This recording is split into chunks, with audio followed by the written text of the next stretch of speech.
More than 3/4 of the bills introduced so far at this year's legislative session have been what's known as general bills.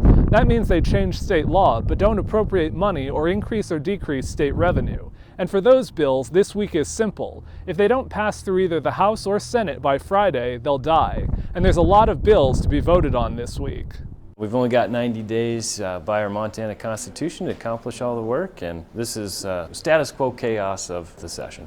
1,407 bills have been introduced in the legislature so far, more than 800 in the House and more than 500 in the Senate. That's already nearly 100 more bills than were introduced in the entire 2021 session. In the House, leaders expect they could hear 150 to 200 bills on the floor by the end of the week. Over the last week, legislative committees held hearings on dozens of bills and took votes on even more, to determine which ones would go before the full House and Senate. House Speaker Matt Regier, a Republican from Kalispell, believes some of the high bill volume comes from Governor Greg Gianforte's red tape relief initiative. 160 or so bills from the red tape, and if you take that out, we're probably a little bit below average. He believes committee chairs have done a good job of balancing the workload. They've really handled this higher than expected volume better than even in past sessions I've been involved in. But House Minority Leader Kim Abbott, a Democrat from Helena, says she's concerned about what the rush of bills means for public participation. They get less of an opportunity to weigh in.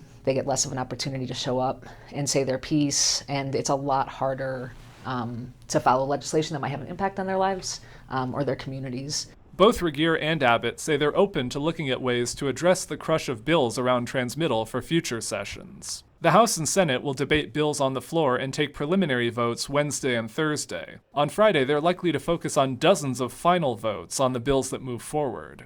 After transmittal, the legislature is expected to take a break. They'll return a week from Thursday, with about 2 months to go in the 68th session. In Helena, Jonathan Amberian, MTN News.